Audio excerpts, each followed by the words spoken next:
जिस देश का राजा ही अमन शांति पसंद नहीं करता हो तो बाकी नेताओं का हाल क्या होगा। अरे भाई 2002 का गुजरात दंगा आपको याद है ना। 2002 में जो गुजरात दंगा हुआ था किसकी नेतृत्व में हुआ था? नरेंद्र मोदी के नेतृत्व में हुआ था। भाजपा के लोग हिंदू जगाने नहीं आए हैं, हिंदू को मरवाने आए हैं भाजपा के लोग। तो ये हिंदुओं को मरवाने आते हैं। गुजरात दंगे में कौन मरे ज्यादा? हिंदू मरे। गांधी मैदान में बम फूटा, कौन मरे? हिंदू मरे। बाबरी मस्जिद ध्वस्त हुआ, कौन मरे? हिंदू मरे। तो सिर्फ और सिर्फ हिंदू ही मरते हैं और ये हिंदू हिंदू का राग गाते हैं। मैंने तो कहा 2024 नजदीक है, कोई मुद्दा नहीं है, सिर्फ यही मुद्दा रह गया है, मंदिर और मस्जिद, हिंदू और मुसलमान। अरे भैया मेरी बात कहो तो मैं स्टाम्प पेपर पे मार के दे दूंगा एग्रीमेंट के साथ। क्या दोगे सर?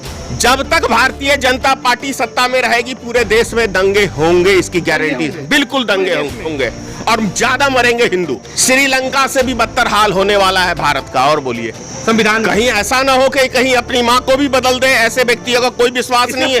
हाँ, बदल सकता है, अपनी माँ को भी बदल सकता है, अपने बाप को भी बदल सकता है। ये राजनीतिक रोटी सेकने के लिए कुछ भी बदल सकते हैं। भाजपा की सरकार है सर वहाँ। अरे भैया जिसकी सरकार हो, इसका भाजपा नहीं घाजपा नाम रख दे, सब घाजपा ही घाजपा है। देश में जब तक भारतीय जनता पार्टी की सरकार रहेगी तब तक देश में दंगे फसाद होते रहेंगे। और आतंकवादी पार्टी की पार्टी कौन? अरे आतंकवादी तो है, आतंक फैला रहा तो ये आतंकवादी तो है। और क्या पहले मोहर लगा दी थी कि आरएसएस एक आतंकी संगठन है, इसको बैन किया था। ये प्रधानमंत्री को शिवलिंग खोदने के लिए हम लोग ने चुना था क्या? हो गया। मस्जिद भी बनवाऊंगा, मंदिर भी बनवाऊंगा, मस्जिद भी बनवाऊंगा, मंदिर भी बनवाऊंगा, गिरजाघर भी बनवाऊंगा, गुरुद्वारा भी बनवाऊंगा।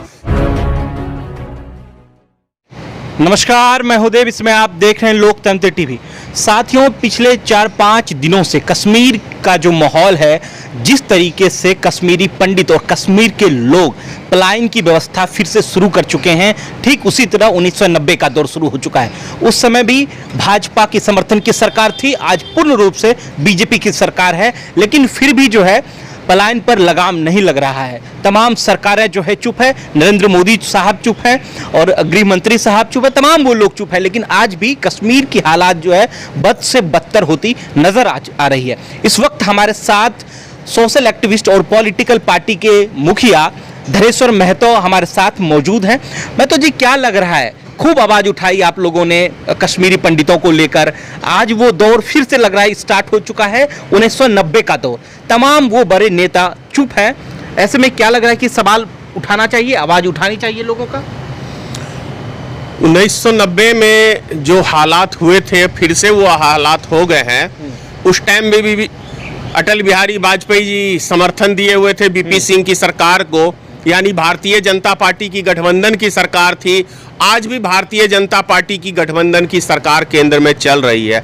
अब सवाल ये उठता है कि हिंदुओं के ऊपर खतरा भारतीय जनता पार्टी की सरकार में उस टाइम में भी हुआ और फिर से हिंदुओं के ऊपर खतरा भारतीय जनता पार्टी की सरकार में हुआ। तो ये समझने की जरूरत है कि ऐसा क्यों हुआ। ऐसा इसलिए है क्योंकि 2022 बहुत जल्दी नजदीक आने वाला है। मैंने 2024 हाँ 2024 बहुत जल्दी आने वाला है, लोकसभा का चुनाव होगा। भारतीय जनता पार्टी के पास विकास का मुद्दा है नहीं, कोई मुद्दा है नहीं, भ्रष्टाचार का, महंगाई का, ऐसा कोई ये मुद्दा लेके चुनाव में आ नहीं सकते। तो अभी देखा आपने कश्मीरी फाइल फिल्म बनी थी, किस तरीके से जनता को भड़काया गया था। और जब देश के प्रधानमंत्री ऐसी फिल्मों की तारीफ करते हैं तो सोच सकते हैं कि हमारे देश के प्रधानमंत्री की भावना और उनकी नीयत क्या है, ये इससे स्पष्ट पता चलता है। जिस देश का राजा ही अमन शांति पसंद नहीं करता हो तो बाकी नेताओं का हाल क्या होगा। तो आप क्या कहना चाहते हैं, देश के नरेंद्र मोदी साहब को अमन शांति पसंद नहीं है? बिल्कुल नहीं है। अरे भाई 2002 का गुजरात दंगा आपको याद है ना। 2002 में जो गुजरात दंगा हुआ था किसकी नेतृत्व में हुआ था? नरेंद्र मोदी के नेतृत्व में हुआ था। तो ये तो प्रमाण है। अरे भाई अभी जो कश्मीरी पंडितों की फिर से हत्या हो रही है तो क्या प्रधानमंत्री के मुख से एक लफ्ज सुन रहे हैं? देश के तमाम जगह हिंदू मुसलमान के भी आपने जहांगीरपुरी का दंगा हुआ किस तरीके से हुआ आपने देखा, एक लफ्ज प्रधानमंत्री के मुख से सुना? ऐसे देश में कई जगह अभी दंगे हुए हैं। देश के प्रधानमंत्री से एक लफ्ज सुनते हैं। नहीं तो क्यों कहते हैं कि भाजपा के लोग हम हिंदू जगाने आए हैं, आओ हमारे साथ चलो? भाजपा के लोग हिंदू जगाने नहीं आए हैं, हिंदू को मरवाने आए हैं भाजपा के लोग। मैं ऐसे बोलता हूं क्योंकि आज के टाइम में हिंदुओं की हत्या हो रही है ना, कश्मीरी पंडितों की हत्या हो रही है और भारतीय जनता पार्टी की सरकार चुप है, तो ये हिंदुओं को मरवाने आते हैं। गुजरात दंगे में कौन मरे ज्यादा? हिंदू मरे। गांधी मैदान में बम फूटा, कौन मरे? हिंदू मरे। बाबरी मस्जिद ध्वस्त हुआ, कौन मरे? हिंदू मरे। तो सिर्फ और सिर्फ हिंदू ही मरते हैं और ये हिंदू हिंदू का राग गाते हैं। देश का राजा हिंदू, देश का राष्ट्रपति हिंदू, देश के सारे मुख्यमंत्री हिंदू, फिर भी हिंदू खतरे में आ गए हैं भारतीय जनता पार्टी के आने से।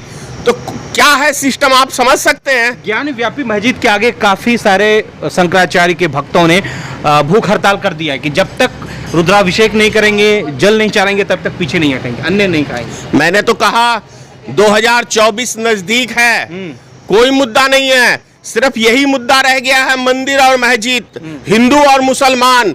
इसके अलावा भारतीय जनता पार्टी के पास कोई एजेंडा नहीं है। महंगाई के मुद्दे पे तो ये चुनाव लड़ नहीं सकते हैं क्योंकि महंगाई इनके समय में आसमान छू रही है। पेट्रोल गैस में कम जो कर दिया सर, 50 रुपए कम कर दिया है गैस में, 8 रुपए पेट्रोल। किसको मिल रहा है? किसको मिल रहा है? भारतीय जनता पार्टी के समर्थक आदमियों को मिल रहा है 50 रुपए। अरे भाई 500 रुपए बढ़ा दो, 50 रुपए कम कर दो, क्या अच्छा सिस्टम है। अभी आपको याद होगा 2022 में जो विधानसभा चुनाव हुआ था 5 राज्यों का, उस टाइम में भी वैट घटाया था केंद्र सरकार ने अपने हिस्से के 7-8 रुपए। उस टाइम में 7-8 रुपए घटाए, फिर अभी केंद्र सरकार ने 7-8 रुपए घटाए। तो इसका मतलब भारत सरकार अब वैट तो नहीं लेती है, नहीं लेती है ना, यही कहना चाहते हैं ना आप। अभी भी भारत सरकार 21-22 रुपए डीजल पेट्रोल के ऊपर ले रही है। क्यों? तो फिर घटाए क्या? सामने वाले को बेवकूफ बनाने के लिए 2 रुपए घटा दो, 10 रुपए बढ़ा दो, नाम दे दो जी हमने तो घटाया। क्या घटाया? अगर 10 रुपए बढ़ाने के बाद कानपुर में भी सर हिंसा छिड़ चुकी है, कश्मीर, कानपुर, कई जगहों में देश के कई। अरे भैया मेरी बात कहो तो मैं स्टाम्प पेपर पे मार के दे दूंगा एग्रीमेंट के साथ। क्या दोगे सर? जब तक भारतीय जनता पार्टी सत्ता में रहेगी पूरे देश में दंगे होंगे, इसकी गारंटी। बिल्कुल दंगे होंगे, पूरे देश में दंगे होंगे। 2024 आते आते पूरे देश में दंगे होंगे और ज्यादा मरेंगे हिंदू। मतलब आप कह रहे हो कि श्रीलंका से भी बुरा है? श्रीलंका से भी बदतर हाल होने वाला है भारत का। और बोलिए, ये भविष्यवाणी कर रहे हो सर? मैं बिल्कुल भविष्यवाणी कर रहा हूं। मैंने तो उस टाइम में भविष्यवाणी करा था जब मोदी जी प्रधानमंत्री नहीं बने थे। मैंने कहा एक बार सत्ता में आने दो, जनता को समझ में आ जाएगा कितने बड़े विकास पुरुष हैं या विनाश पुरुष हैं। तो कर्नाटक के विधायक इसरप्पा ने कहा कि सर हम धीरे धीरे करके जो है भारत का जो तिरंगा झंडा उसको बदलकर उस जगह आरएसएस का झंडा कर देंगे संविधान। कहीं ऐसा ना हो कि कहीं अपनी माँ को भी बदल दे, ऐसे व्यक्तियों का कोई विश्वास नहीं है। हाँ बदल सकता है, अपनी माँ को भी बदल सकता है, अपने बाप को भी बदल सकता है। ये राजनीतिक रोटी सेकने के लिए कुछ भी बदल सकते हैं, कुछ भी कर सकते हैं, कुछ भी कर सकते हैं। ये भाजपा की सरकार है सर वहाँ। अरे भैया जिसकी सरकार हो, इसका भाजपा नहीं घाजपा नाम रख दे, सब घाजपा ही घाजपा है, भाजपा नहीं। या तो कैसे रुकेगा सर कश्मीर की हिंसा, कर्नाटक की हिंसा, एक साथ कई प्रदेशों में हिंसा हो चुकी है। आपने देखा कि किस तरीके से पंजाब में गैंग वार छिड़ चुका है सर, पंजाब जैसे जगहों। भैया मैं तो कह रहा हूं कि देश में जब तक भारतीय जनता पार्टी की सरकार रहेगी तब तक देश में दंगे फसाद होते रहेंगे, ये गारंटी है। दंगाई पार्टी की और आतंकवादी पार्टी की। आतंकवादी पार्टी कौन? अरे आतंकवादी तो है, आतंक फैला रहा तो ये आतंकवादी तो है, और क्या है। जो नफरत की बात करता है उसी को तो आतंकवादी बोलते हैं। और किसको बोलते हैं? जो नफरत फैलाता है उसी को तो आतंकवादी बोलते हैं। जो देश में दंगे फसाद कराता है उसी को तो आतंकवादी बोलते हैं। किसको आतंकवादी बोलते हैं? तो भारतीय जनता पार्टी आतंकी पार्टी है, आतंकवादी है, बिल्कुल है, बजरंग दल है। अरे आरएसएस कैसे नहीं। जो महात्मा गांधी महान नेता को मार सकता है वो आतंकवादी मैंने नहीं, सरदार वल्लभ भाई पटेल ने मोहर लगा दी थी कि आरएसएस एक आतंकी संगठन है, इसको बैन किया था। ये तो कांग्रेस की जवाहरलाल नेहरू की देन है जो उसे फिर से जीवित कर दिया। जाते हैं देश के प्रधानमंत्री, डंका बज रहा है विश्व गुरु के तरफ अग्रसर है, पूरा सब विदेशों में प्रधानमंत्री जी की वाहवाही हो रही है। हमने प्रधानमंत्री का वो भी वीडियो देखा है कि आपको अमेरिका के राष्ट्रपति और ऑस्ट्रेलिया के राष्ट्रपति दोनों के बीच में प्रधानमंत्री जी खड़े हैं और ऐसे पता चल रहा है कि वहां कोई तीसरा व्यक्ति है ही नहीं। यही इज्जत रह गई है नरेंद्र मोदी की, यही भारत का डंका बज रहा है। वो भी वीडियो हम लोग ने देखा और पूरी दुनिया ने देखा है।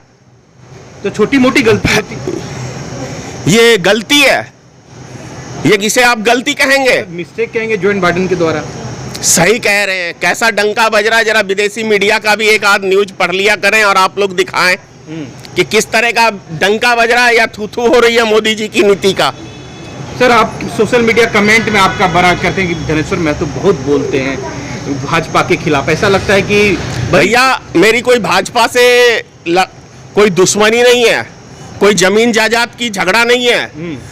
भारतीय जनता पार्टी हो या कांग्रेस हो या कोई भी पार्टी हो, देश के लिए राष्ट्र के लिए अच्छा काम करेगी मैं तारीफ करूंगा, नहीं करेगी तो मैं बोलूंगा। मंत्री जी कह रहे हैं वहां भी खुदा, यहाँ भी खुदा, वहां सब जगह खुदेगा। अरे भैया स्पीच के दौरान मतलब ये तो खुद ही कह रहे हैं ना कि हम पूरे देश को खोदेंगे। ये तो मैं नहीं कह रहा हूँ, तो मिल गया ना प्रधानमंत्री का प्रमाण। सर शिवलिंग है ना सर, क्या चीज? ये प्रधानमंत्री को शिवलिंग खोदने के लिए हम लोग ने चुना था क्या? क्या हिंदू क्या हो हिंदू? चुनाव के टाइम में बोले थे कि मैं हिंदू के ऊपर चुनाव लड़ूंगा, नहीं बोले थे। वो तो बोले थे कि सबका साथ, सबका विकास, सबका विश्वास, यही नारा था ना। हिंदू नहीं है, खतरे में हिंदू नहीं है। नरेंद्र मोदी जिस बात को लेकर, मोहन भागवत जिस बात को लेकर, आज भी उनका स्टेटमेंट आया मोहन भागवत का कि हम लोग जो है जहां जहां भी शिवलिंग है, जहां जहां भी मस्जिद है उसके अंदर शिवलिंग है, उसको सबको खोदेंगे। ताजमहल इवन ऑल्सो, उसको भी, ताजमहल को भी। भैया शिवलिंग खोदने के लिए क्या देश के प्रधानमंत्री चुने गए थे? ये तो आस्था का विषय, आस्था तो है हर हिंदू से। भैया भी भगवान को मानते हो। मैं भगवान को मानता हूं, तो मैं अगर सत्ता में रहूंगा तो मैं मंदिर नहीं खुदवाऊंगा। राजनीतिक दल का सुनो, मस्जिद खुदवाओगे? मैं मंदिर भी नहीं खुदवाऊंगा ना मस्जिद खुदवाऊंगा। बनवाऊंगा जरूर, तोड़वाऊंगा नहीं। मस्जिद बनवाओगे आप? मस्जिद भी बनवाऊंगा, मंदिर भी बनवाऊंगा। मस्जिद भी बनवाऊंगा, मंदिर भी बनवाऊंगा, गिरजाघर भी बनवाऊंगा, गुरुद्वारा भी बनवाऊंगा, क्योंकि मैं सब धर्म को मानता हूं। ईश्वर अल्लाह यदि एक है तो सबको मानना पड़ेगा।